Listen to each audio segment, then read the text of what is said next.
Welcome back to another quick tutorial from Rusky. That's a good one! I wasn't going to make a video out of this, but I thought it would be interesting to show this to you guys and prove that it is easy to do something of reasonable quality at home, quick and on the cheap.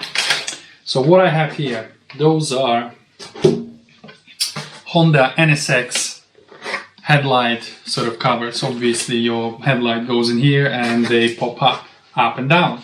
On a race car, last thing you want to do that is pop them up because of drag and everything. So what a lot of people do, they ruin them completely, chop them and attach them to the bonnet itself. Those are really expensive. I think they're like £300 or £400 each.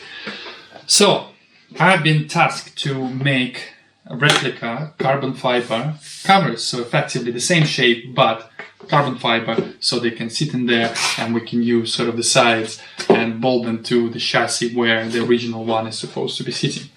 I did not film all of these steps, but this is how I approach something like this. So first thing first, you need to sort of block off all the holes that you don't want to show up. I use aluminium foil tape, I've said it before, brilliant material. And then you need to build up some flanges, because obviously the bottom part, if you can see, the red is really thin, so the fabric doesn't like to sort of drape over really thin sort of surfaces. So you build a little bit of a flange, so then the fabric, when it folds, when you take it off, you have enough of material to effectively crop, cut, sand, whatever the amount you need. At the front, we're not going to do the flange because the material can actually go slightly overhang and it's going to be sort of trimmed like this anyways.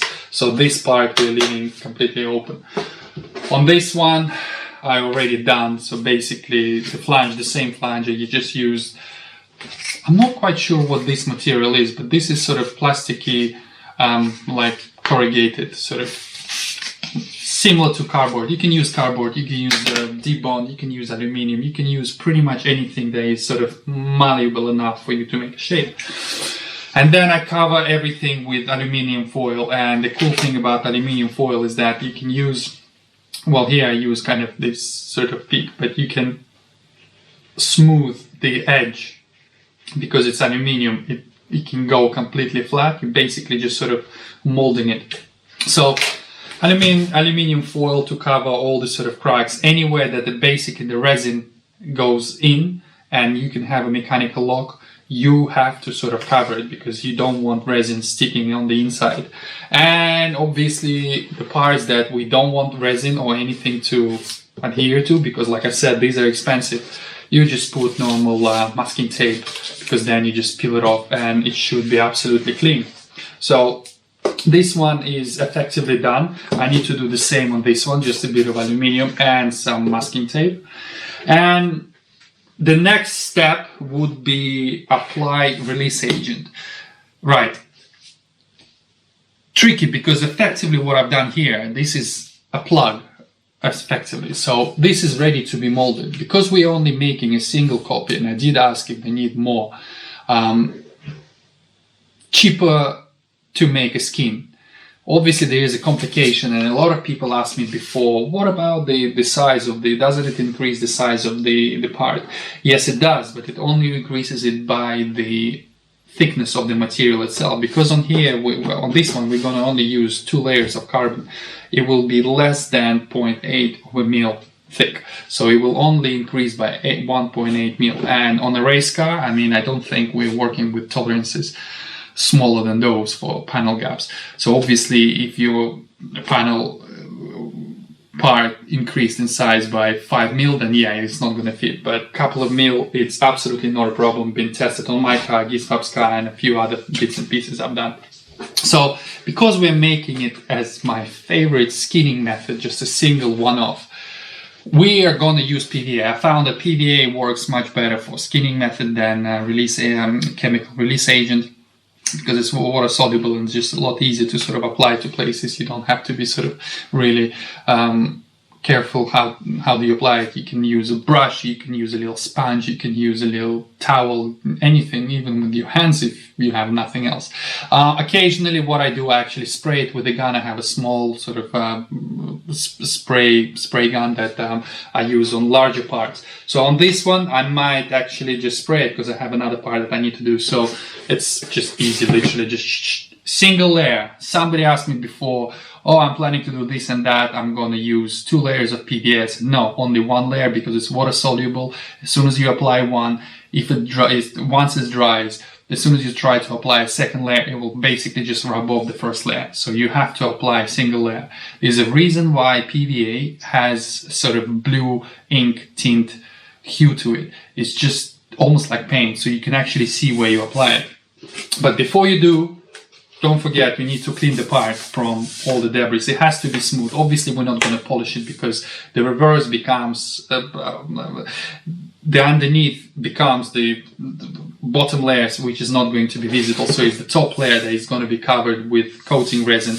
That's the part that is going to be sort of sanded and then clear coated afterwards. So we're not worried from underneath. If you are making a mold, however, then the top part of your plug becomes the face of your mold, and then it will be the beauty part layer.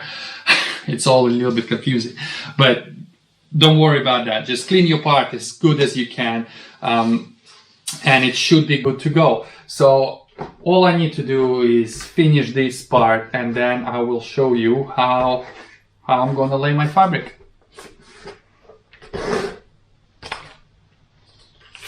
So both headlight covers are now ready. They're all masked off. Everywhere I don't want the resin. I cleaned it all with isopropyl alcohol, just a cheap one you can buy on Amazon or anywhere. And now we're ready to spray it with PVA.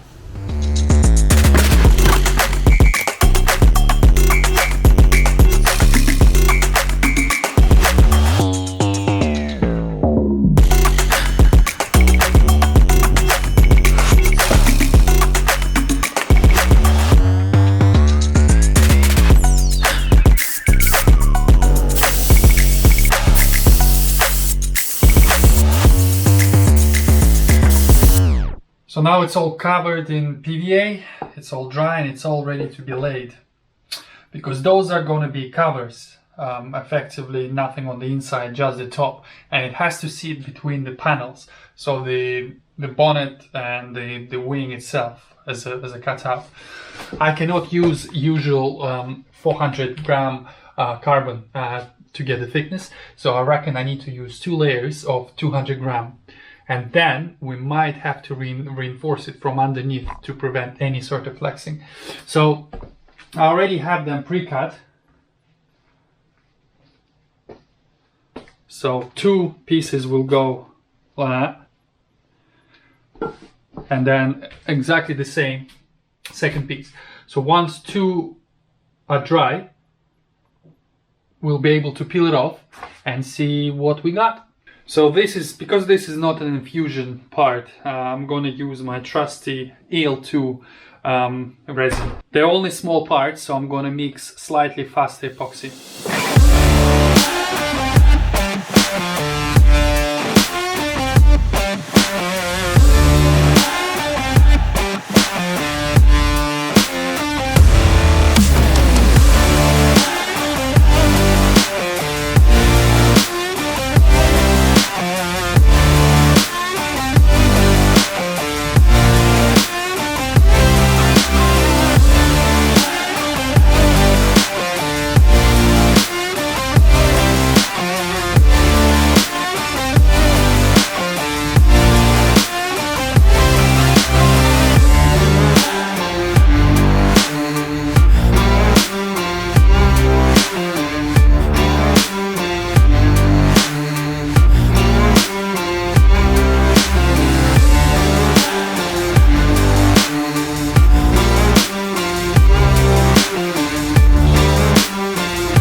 super simple.